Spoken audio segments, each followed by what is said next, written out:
Mina Irfan, the Universe Guru, let's talk about it. I just made a video like a few minutes ago, not that long ago, and forgot some of these other things that had been on my mind about the topic and figured to do a follow-up video to incorporate these things. As a reminder, whether your experience with Mina has been positive or negative, you are entitled to your experience and no one can take that from you.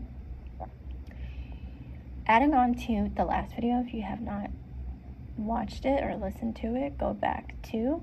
But what I'm adding to that particular video is some things that have come up overall and what's causing the scrutiny that's happening with Mina. If you continue to look through videos and you continue to look through the Reddit, I think so many issues are just popping up left and right. So not one person can probably get them all. Now, price-wise, price is something that is a topic that continues to come up for understandable reasons. Having been in the space, having worked with a number of different coaches, as I mentioned in the last video, that's her range is the highest range I have ever seen.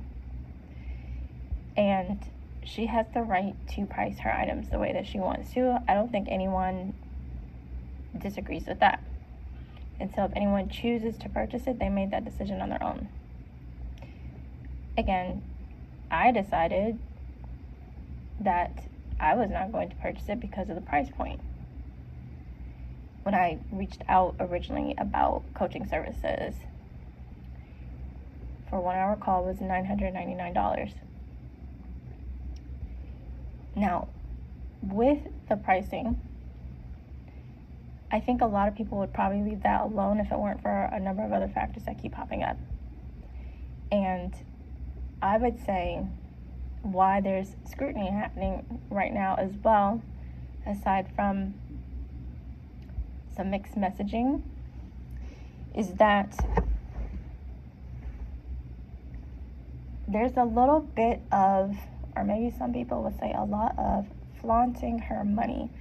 There's not necessarily something wrong with flaunting her money. It's just the aspect of where her money comes from, which a lot of her money, from my understanding, for things that I think that I'm hearing her say, and anyone else that has spoken with her recently or been in her money groups, you can share whatever she said, but I am under the understanding that most of her money, the bulk of her money, her family's money, is coming from the women on the internet buying her courses. And not all of these women have a lot of money. So let's get that clear, because I think some people are under the impression that the only people that she works with are high earners. She never necessarily started out that way. I think a lot of people were compelled to purchase it because they were in a pivotal moment in their life and they needed assistance, and so they were desperate to find something that could help them in their time of need. And so not all of these women have a lot of money. And it's not that aspect that's the issue either. It's just knowing that a huge bulk of her money is coming from selling these courses to women and then putting the money back in front of them when some of them are trying to pay rent, eat food, do whatever they need to do, and you're throwing a Chanel bag in front of their face when you being able to purchase that bag came from this person that's watching you, that's trying to come up. So there's nothing wrong with flaunting your money. Do what you want to do. In this aspect, it's where it's coming from, and then putting it back in their faces. There was a blog on Thinkific.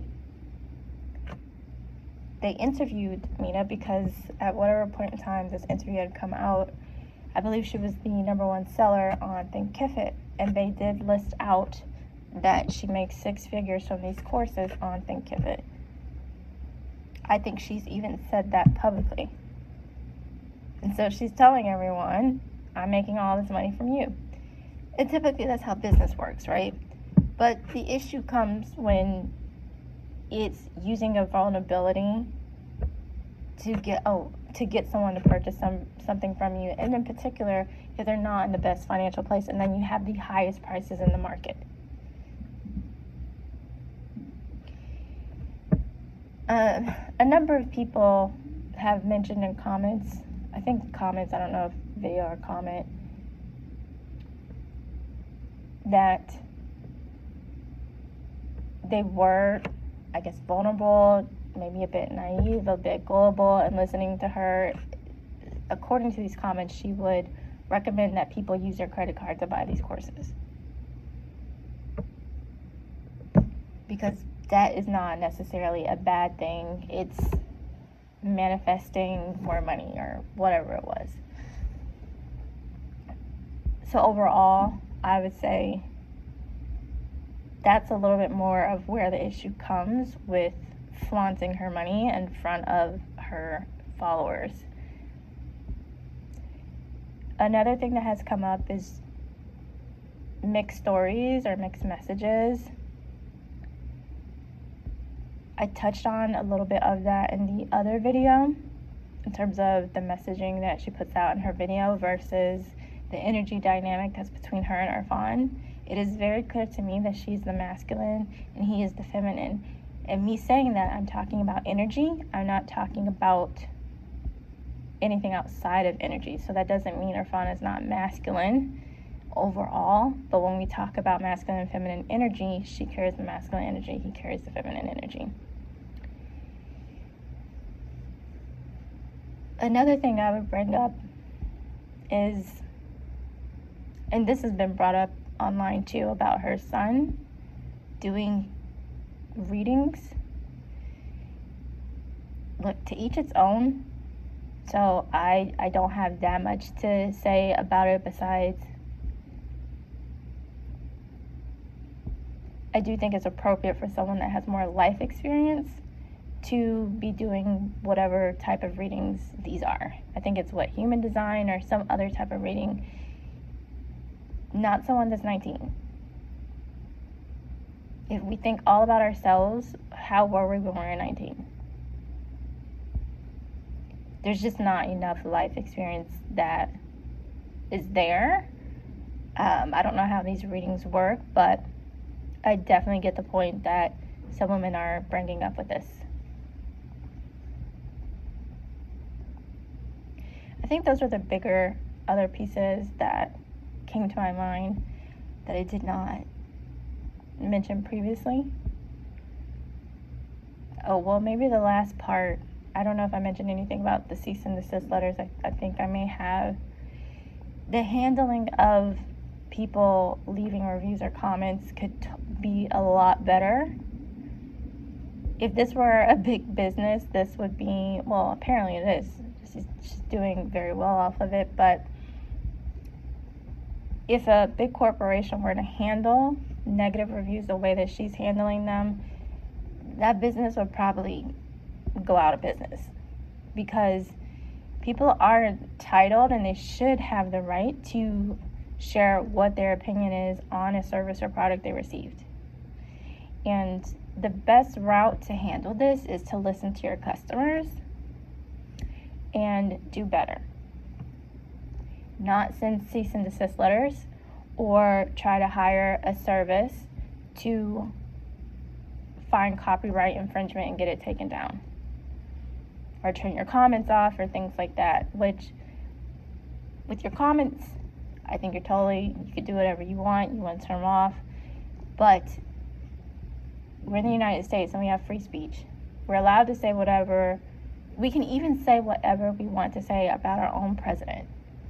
There's countries out there where you can't even talk against the government, but in the United States you can even say your negative experience of the president and not be served a cease and desist letter.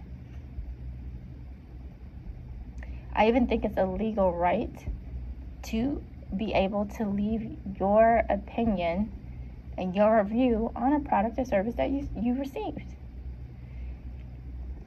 So the handling of this and trying to hide any negative attention around her on Google and anywhere else is being handled poorly. Where I will give her some savviness for sure would be the fact that she's been able to do 6 figures off of telling people to buy her stuff, and it looks like she has her trademark in place, she has an LLC, a number of these things, and from a setting up a business standpoint, I think she did that pretty well. Where she may have fallen short is, according to comments that I saw, her name registered the trademark. I would have said you should have worked with a trademark attorney or agent, so that way her full name did not show up on that. But other than that, it seems like everything else seems to be in place. So for now, I think those were just the only other pieces that came to my mind. And again, whatever your experience may have been, you're entitled to your experience, your positive experiences. And if you've had negative experiences, you also are entitled to those negative experiences. So just remember to do your research and have good discernment no matter who you listen to, and especially whoever you spend high dollars with.